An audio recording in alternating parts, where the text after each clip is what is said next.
Iyon, magandang araw sa ating lahat mga ka-breeder, at dito na naman tayo sa panibagong episode ng ating vlog.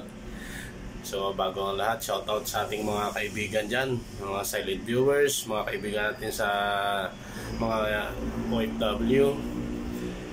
Shoutout sa inyo, God bless, ingat tayo sa pangaraw-araw natin. Kay Nick Doy TV, Mang Saldi Vlog, iyon, mga tips sa pagmamanok. Maraming salamat sa mga iba pa nating mga kaibigan dyan.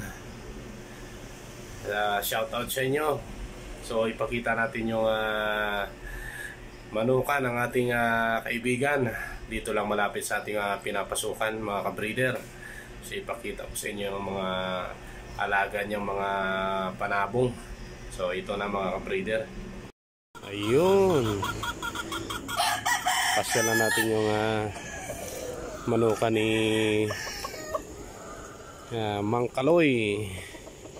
Ayan o mga ka-breeder, ang ganda ng mga manok. Ayan, mga binabay. Ayan, mag-tour lang tayo dito mga ka-breeder. Yan. Tapos lang mga lugon.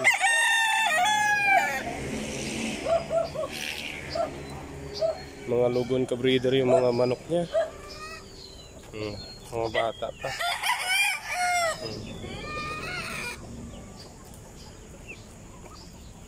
Yan. Ang dami. Ayan. Ayan, may bantay din siyang mga tuta. Ayan.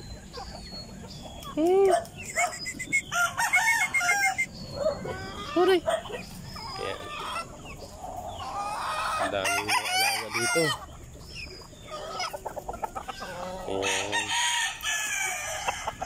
Ayan. Gray.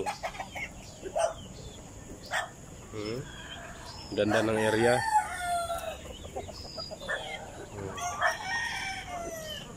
Dito lang yan sa Pasig mga ka-breeder.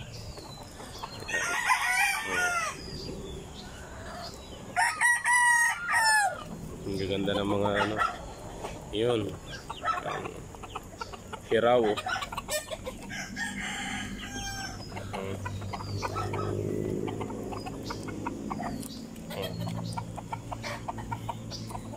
Mga kilso daw yan.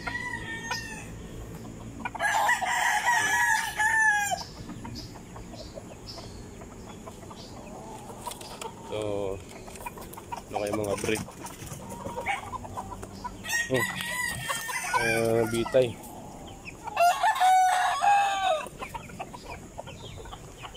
Yan. Ganda oh. Akala nila pakakainin. Ang ganda.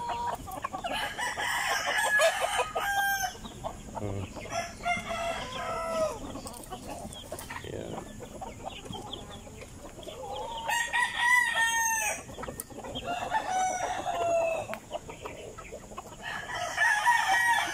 Yun.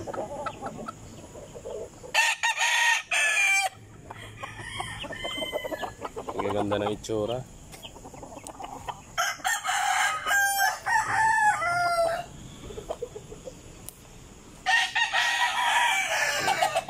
May breed siya dito mga ka-breeder oh. Ayan.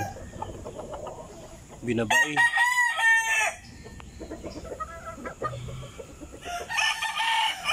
Ayan, binibreed siya.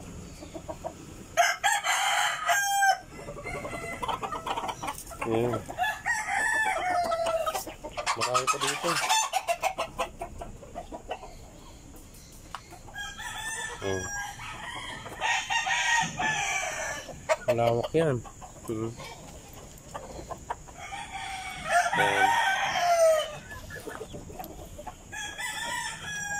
Buti nakapasyal tayo dito sa manukan niya. Ayan, bata pa, tinali na, pero Yan kasi pag hindi tinali, magkaaway-away sila. Ganda. Yun, hanggang doon pa sa loob baba. Yan. Manukan doon.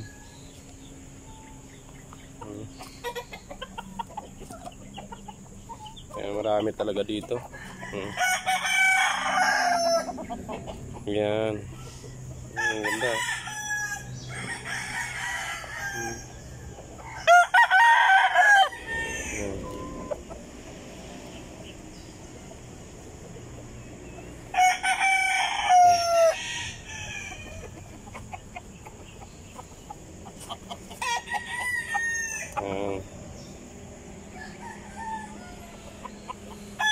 Yun.